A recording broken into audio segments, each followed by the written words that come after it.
ủa chả lúc này chế mẹ cửa làm mua cho con này cho họ được nhau dây đua họ cũng cho họ được nhau ít nhau đấy gì cũng chạy lúc Trump mua nó tới nhà tới giờ ta lo ở chợ trẻ mua cái kho snow store nó hết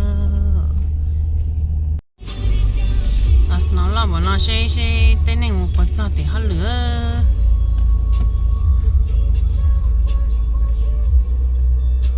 nó lo nên nó là những trẻ tao mua họ lửa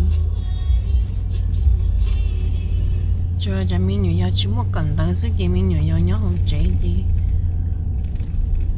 bây giờ lo gì tao mua họ lửa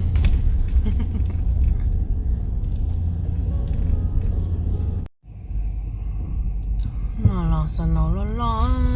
lo chỉ mua họ lửa kinh thế à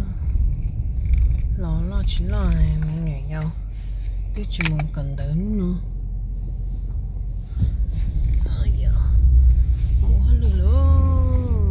mua họ lửa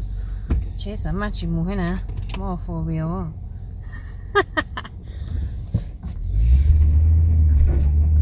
ấy vô